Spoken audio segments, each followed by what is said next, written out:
Okay, before we get started, I want to go to our Father in prayer. So please bow with me. Our dear Heavenly Father, we thank you so much for this day and for this morning. Thank you for the blessing of being able to come and fellowship with one another and worship you. Pray that our worship is pleasing to you, God. God, we just want to thank you so much for the rain you have sent us, and just thank you for bringing that to our area and just blessing us with that, God. God, just guide us this morning in our group discussion. Just guide me, and I'll pray that you speak through me, and just bless us in our worship time, God. I pray that you will, through our worship, through this time in class, that you will draw all of us close to you, God. Help us to be in your presence.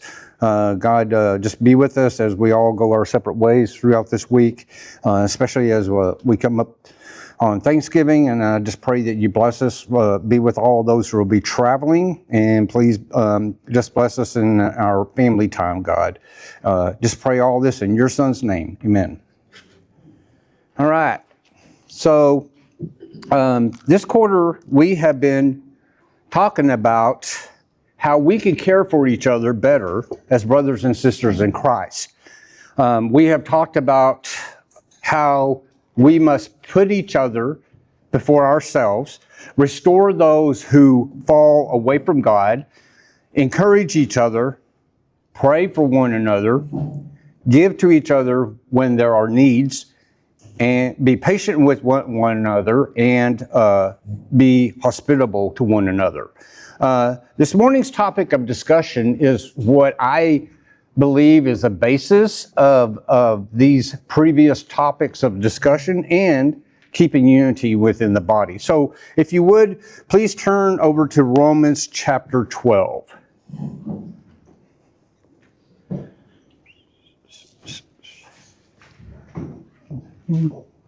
Romans chapter 12, we're going to start in verse 9.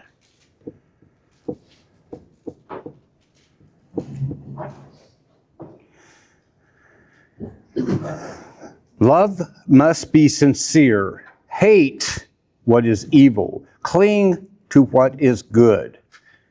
Be devoted to one another in love. Honor one another above yourselves. Never be lacking in zeal, but keep your spiritual fervor, serving the Lord. Be joyful in hope, patient in affliction, faithful in prayer. Share with the Lord's people who are in need. Practice hospitality. Bless those who persecute you. Bless and do not curse. Rejoice with those who rejoice. Mourn with those who mourn. Live in harmony with one another. Do not be proud, but be willing to associate with people of low position. Do not be conceited. So, do you think we do a good job of sharing in one another's needs, especially joys or hardships?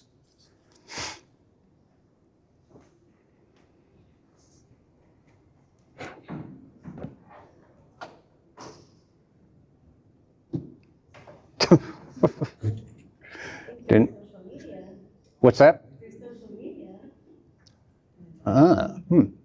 You think we do a good job through social media? I think some people do a better job through social media than in person. Whether it's because of time. Right. I don't know if that's better or not. Right. Something. Yeah. True. Anybody else?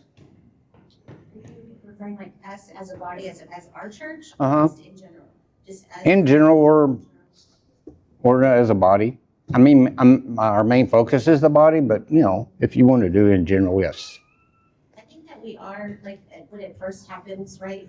When there's like someone that's sick, or there's a surgery, or when we try to do milk trains and pray for them, but then like after that initial, like a week or so later, then I feel like there's no follow-up. I feel like there should be more follow-up just to make sure there's not something, there are other needs, because there's always going to be needs, right? But I think after that maybe we are lacking in that. Right. It's like somebody who's had a loss.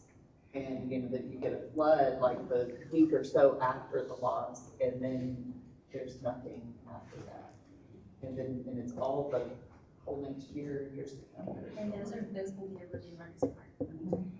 Because you're kind of numb. Why do you think we don't tend to have follow-up? I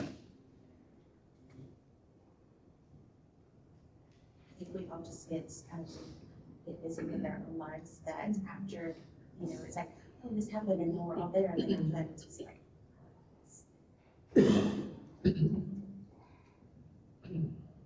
Good point.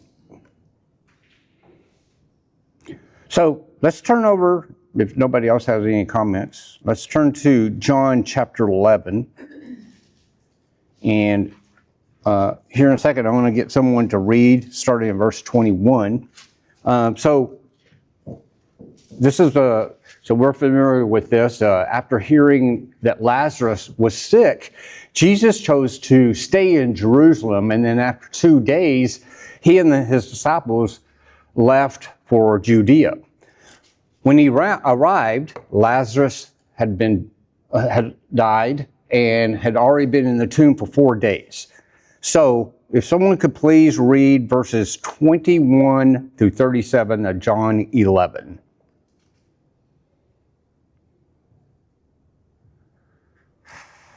Which verses were you? 21 through 37, please. I'm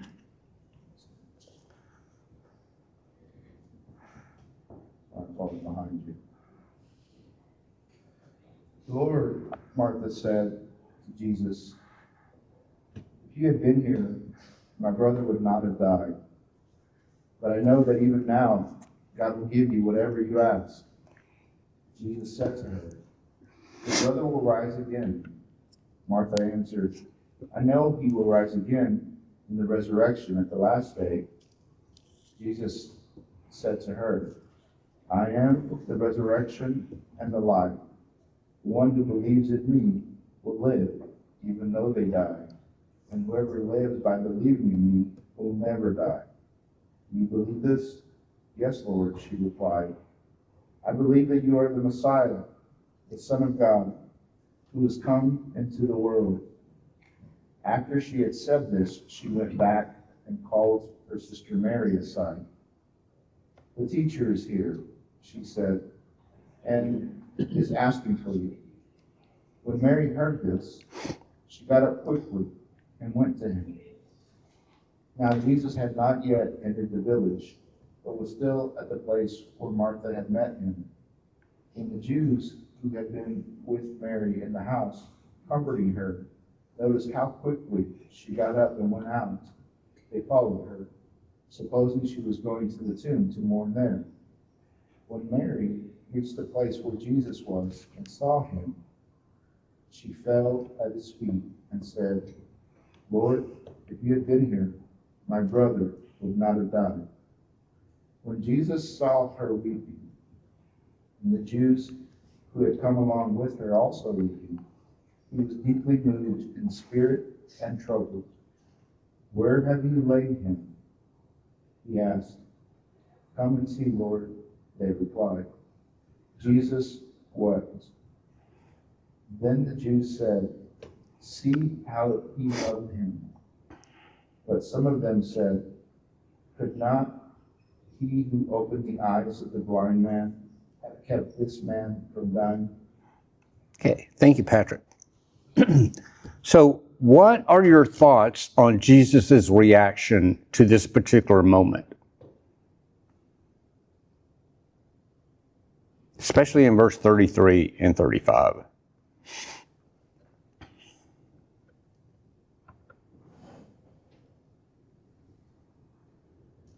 Jesus loved people. He loved people he cared about. And so he can sympathize, correct?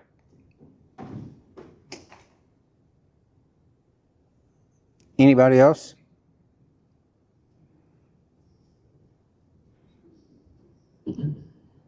It's okay to cry Hmm. when you love someone.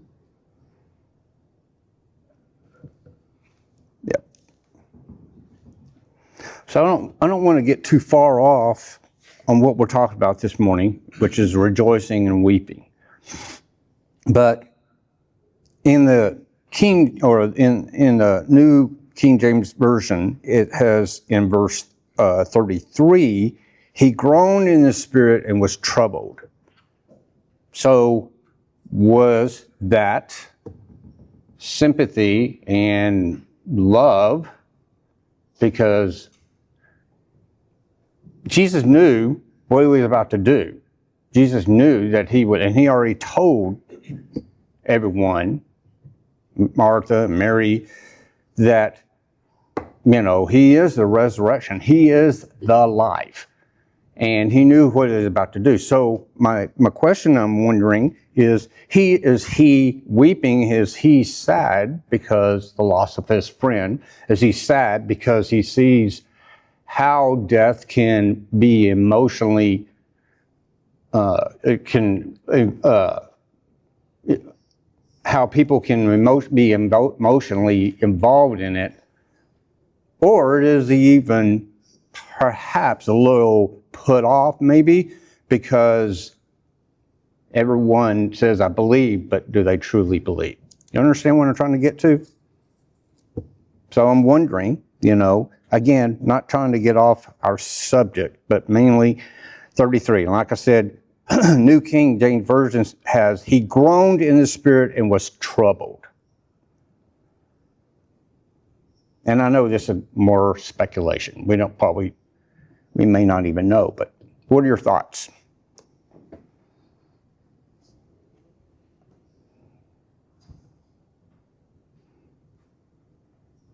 Anyone?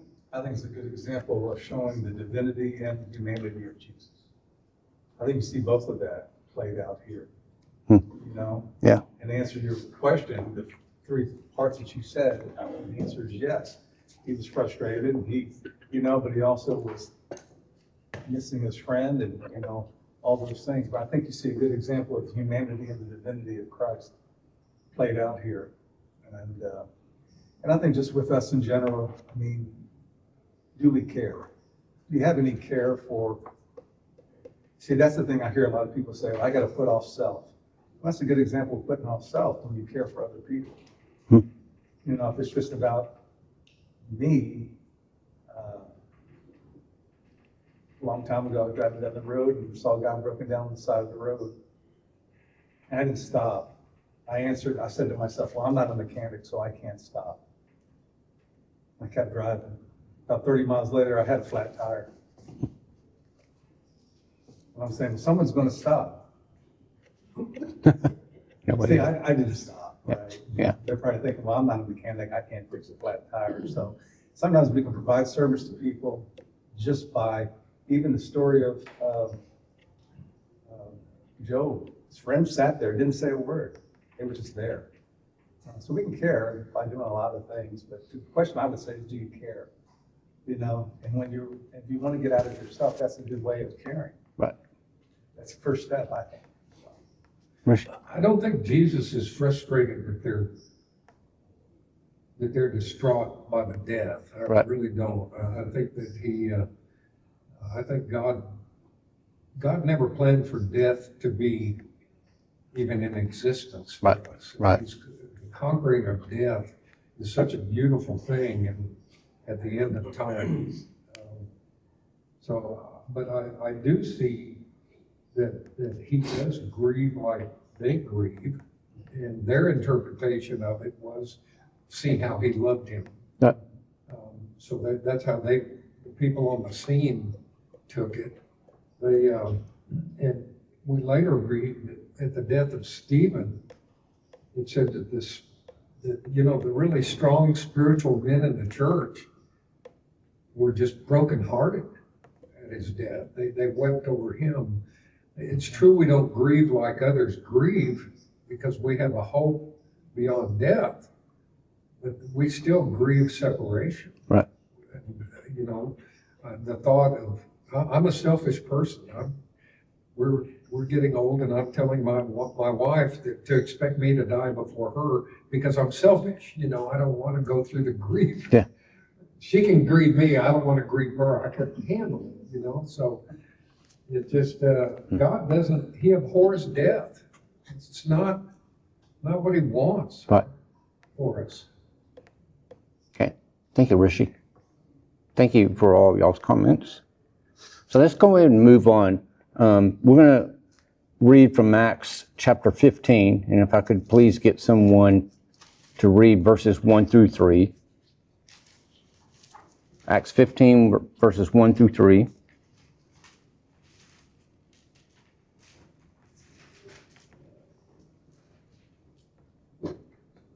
Certain people came down from Judea to Antioch and were teaching the believers, unless you were circumcised according to the customs taught by Moses, you cannot be saved.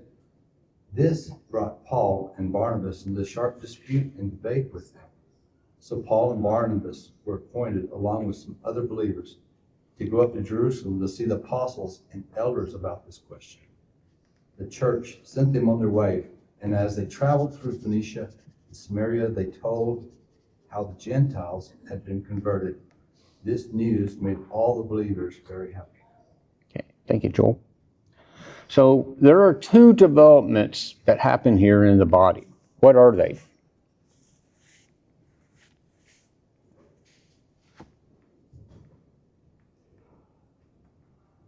Jews teaching that need circumcision. Yeah. You have to observe the law. Right. And the other one?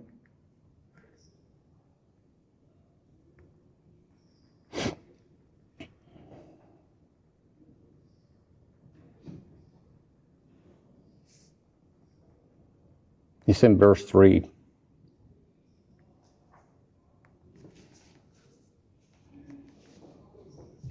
It's them giving the news of conversion of the Gentiles.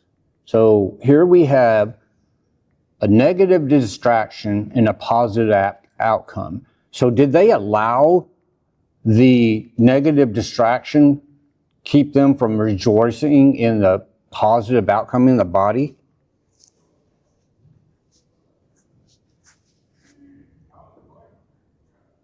Do they allow that negative distraction to distract them? Is basically my question.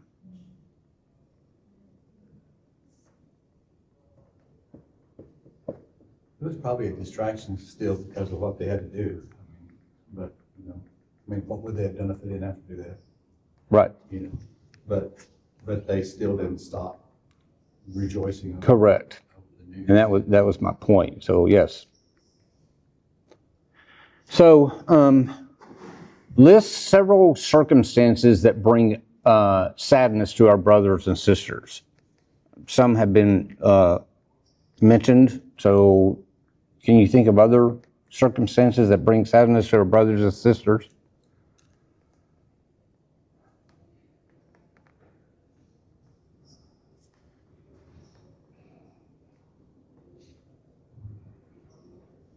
We've already said like loss and illness, but also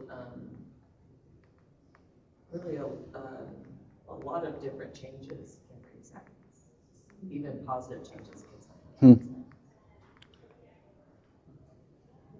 That's it.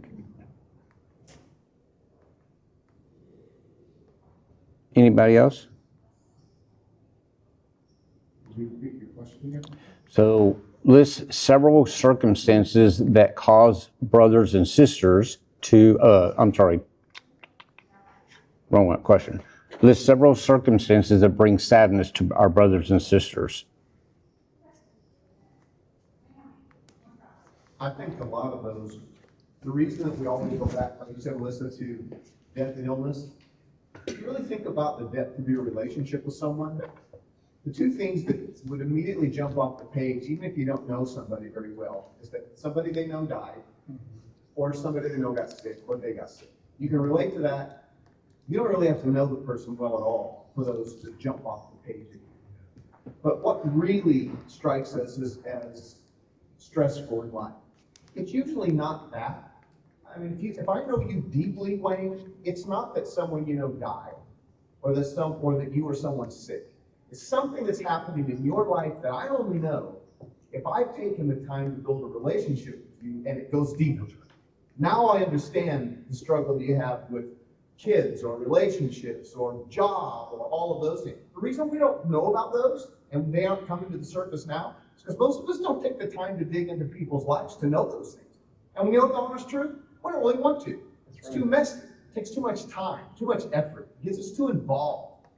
And we don't want to bleed like that.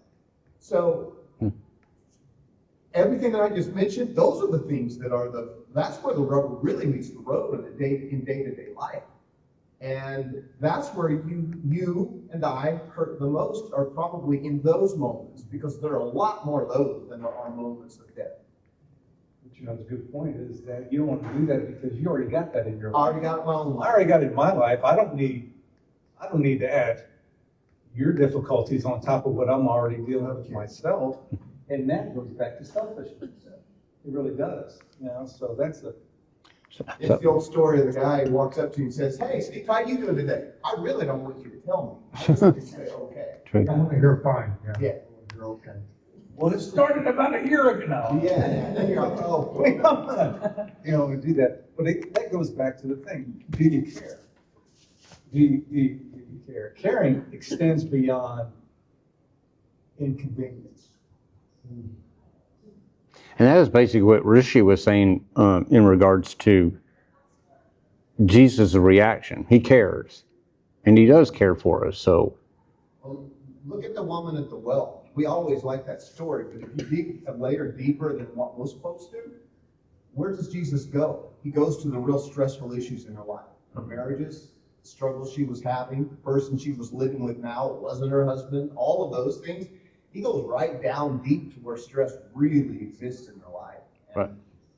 Now, granted, we don't have the ability to walk up to someone we've met for the first time and understand that I need to talk to them about this. But there's a lesson in that.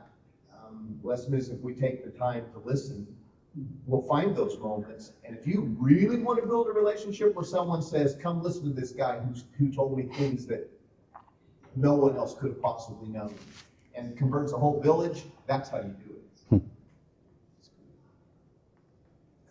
I think sometimes our capacity to even confront our own sadness and our own issues obviously hinders us from, well, for some of us, I think it hinders us, and for others of us, I think maybe we focus on other people so that we don't have to deal with their own stuff.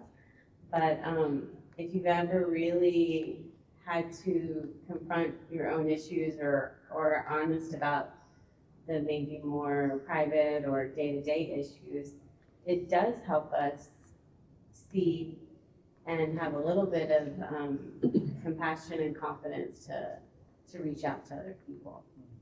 If you're just numbing out all the time and ignoring your own issues, then you definitely won't truly minister to anyone else, like the way Jesus ministers to us.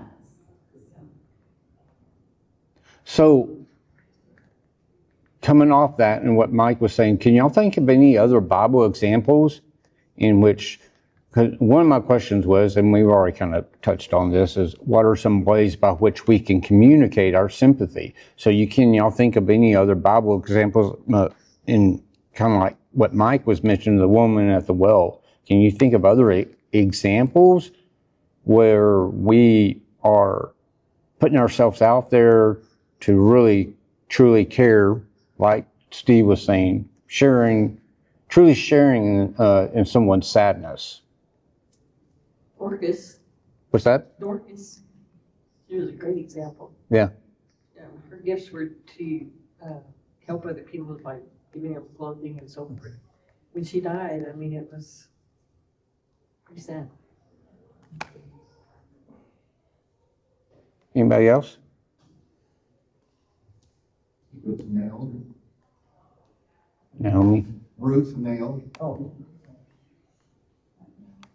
Well, Job's friends just sat there for a while. They didn't say anything. Sometimes it's best just to have your presence there. We always feel like we got to say something. Sometimes we don't have to say anything, you know? You just knowing that you're there. Absolutely. And to your point, I think that's why some people don't talk to people is because they feel like they don't know what to say. And so, you know, if they know that just being there and listening, you don't have to say anything. Okay, I appreciate those. So let's turn all this around and go, yes, absolutely. Make it last until 9:15. To me, it's a little surprising. But 1 Timothy chapter 5, when it talks about widows and helping them, there's qualifications of who she is. Because I think our default is, well, any widow, like why does there need to be a list? And why does there need to be requirements, you know?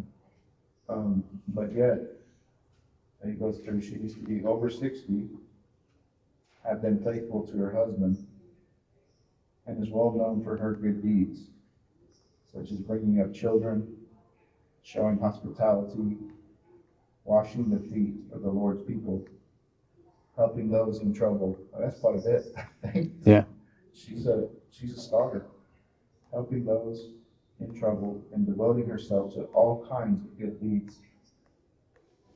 Wow. And if she's not that kind of a woman, then you're not on the list. That's really tough.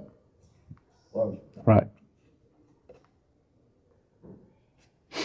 Thank you, Patrick. Anybody else? Some of us is, like Brandon had said about social media.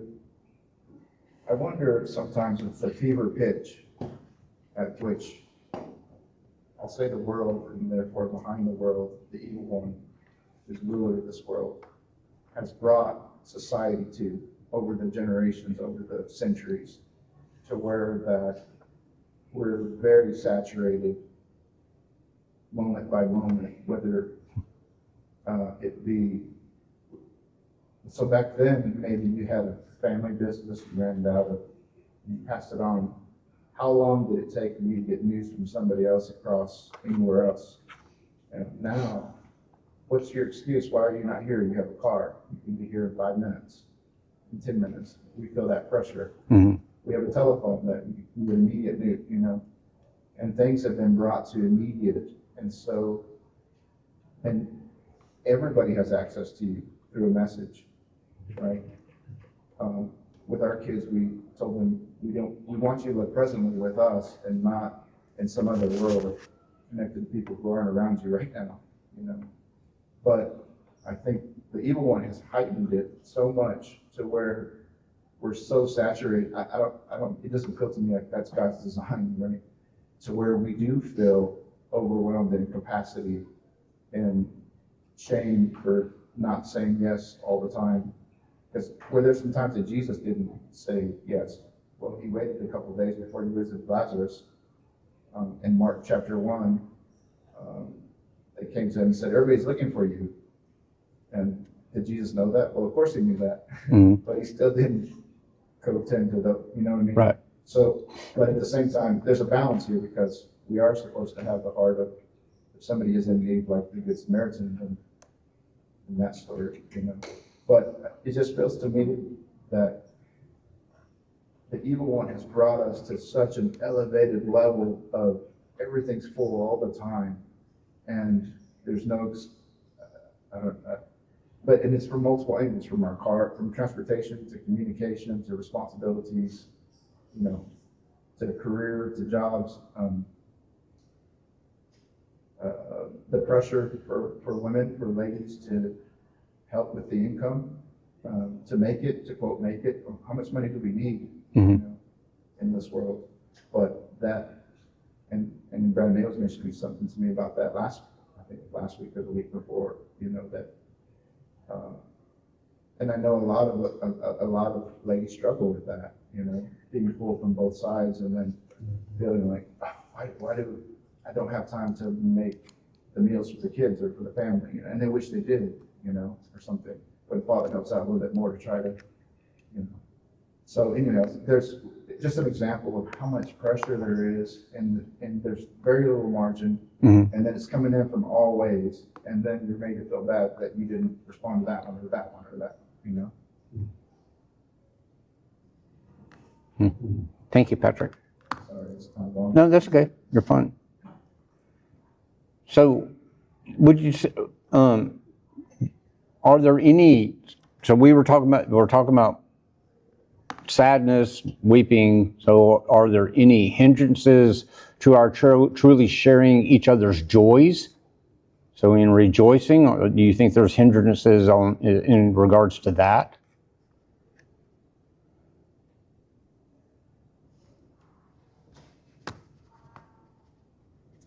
I think that plays with spiritual maturity. I'm happy when things happen to people in the church, my brothers and sisters. You know, they get a promotion, they get this, or something happens, I should rejoice. Right. Back in the days, somebody get a new car, and I go, well, how come I didn't get a new car? You know, that's the wrong way of looking at it, perhaps. You know, the fact that I rejoice in somebody, someone got healed from this, or somebody's experiencing that. That's a level of spiritual maturity. That we're grateful to see God working in the lives of His children. Mm-hmm. But not everybody feels that way. Right. You know? And I think you have to get to a point, if you're feeling different, why am I feeling that way? You know,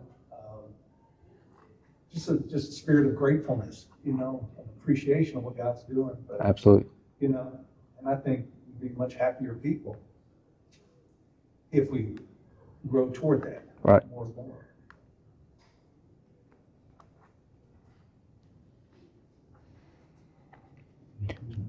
So, which do you think is easier, rejoicing with those who rejoice or weeping with those who weep? And why?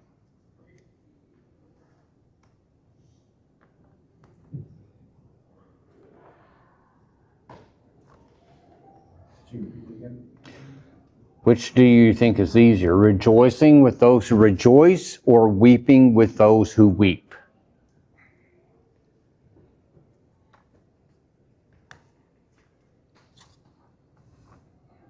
Depends on if you love them.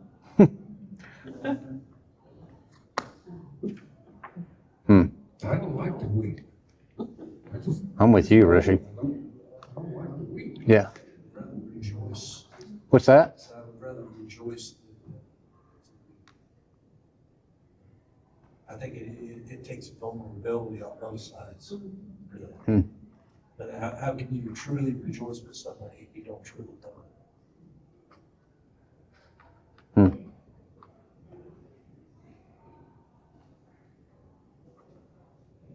Yeah, you said with those, right? Rejoice with those, or weep with those. Those who weep. Yep. And Jesus is Emmanuel, God with us. That's the hardest thing that's come up a couple times with it, is how well we know Him, like Mike said as well, be with people. And he mentioned it too, do we really know them? Do we really know ourselves as well? Yeah. They're both hard. Obviously, one's easier on the emotions than the other.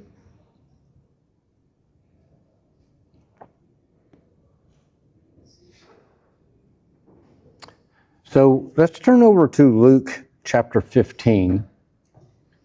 And if I could please get someone to read verses 25 through 32. And this is a parable of the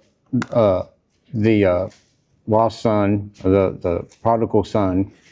And this is certainly in 25, this is where after he's returned, his father is celebrating his return. So if could someone please start in 25 to 32, please.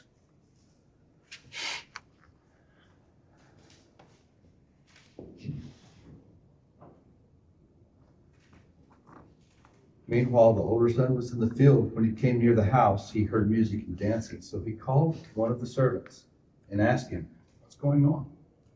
"Your brother has come," he replied, "and your father has killed the fattened calf, because he has him back safe and sound." The older brother became angry and refused to go in. So his father went out and pleaded with him. But he answered his father, "Look, All these years I've been slaving for you and never disobeyed your orders. Yet you never gave me even a young goat so I could celebrate with my friends.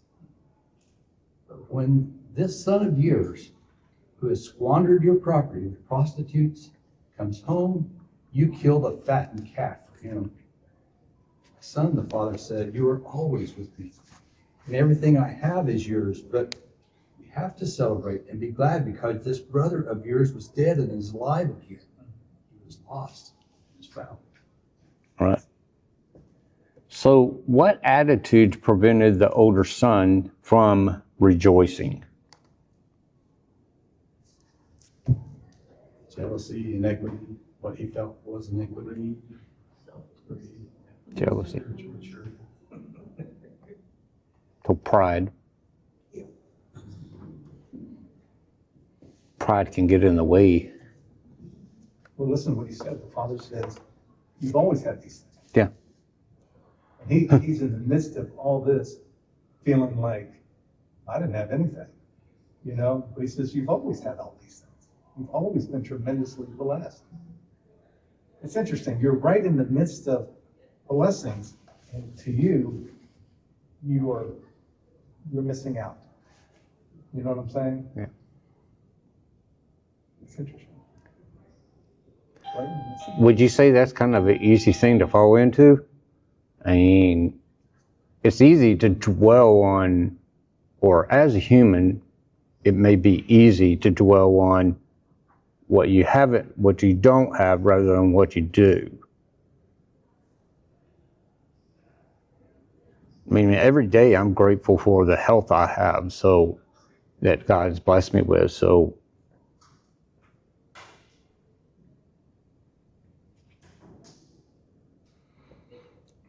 why do you think Jesus concluded this parable the way he did? So we don't know. We don't know if the older son had a change of heart. We don't even know if he joined the celebration. So why do you think he concluded the parable that way?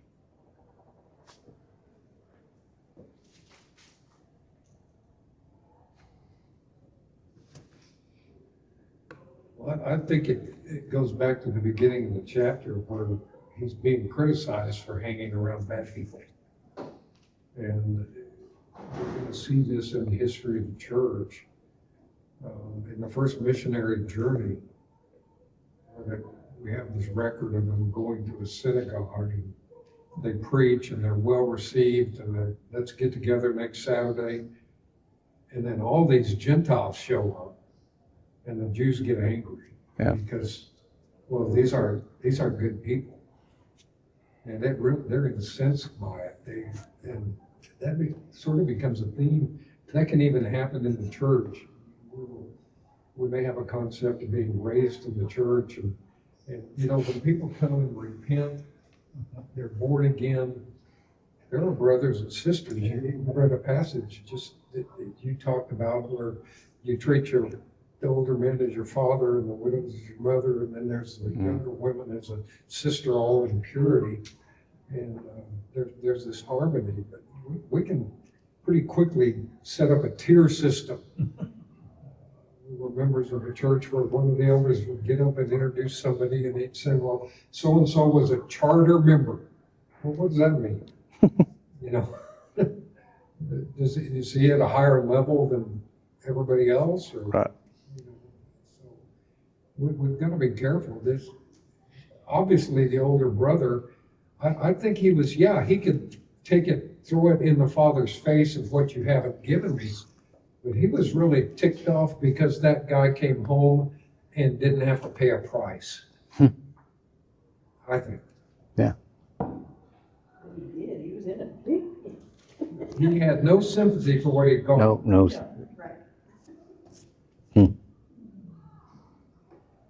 Thank you, Rishi. So, last question, and we'll close. So, are there occasions when we ought not to rejoice with others or weep with others? And if so, give an example.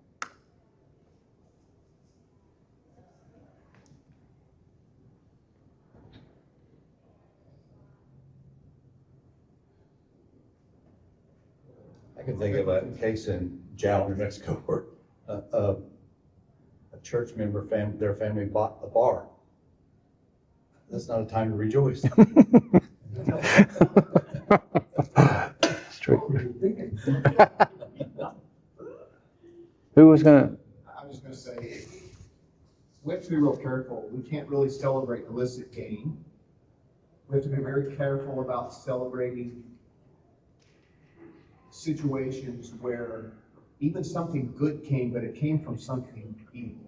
Mhm. Evil conduct can produce what are falsely viewed as good results. right, We have to be very careful about that, and I don't want to get deeper into that, but other than just to lay it on the surface and say, you do rejoice with those who rejoice, as long as it's that in the Lord, right? right, And maybe that's a good way to think about it, that verse that says, children, obey your parents in the Lord. I don't obey them, I have no obligation to obey them if their request is carrying me away from God. I forbid you to attend. Right. To worship the Lord. And the same thing we have to be very careful of when it comes to celebrating. And I'm not saying don't ever, I think you can mourn with those who mourn all the time, because there's open door of opportunity. And maybe even in the blessing, if you think about it, I'm processing this out loud. Maybe in the process, if you think about it from the standpoint of, this is an opportunity to help them turn the gift back to God and say, you realize what God did for you, even if they don't realize it. right. But we have to be careful, because people can get the wrong idea and think that we're in approval with their deeds, Mhm. even though they might be unrighteous. Absolutely. Thank you, Mike. All right, thank you very much for participating. I'll have a blessed day.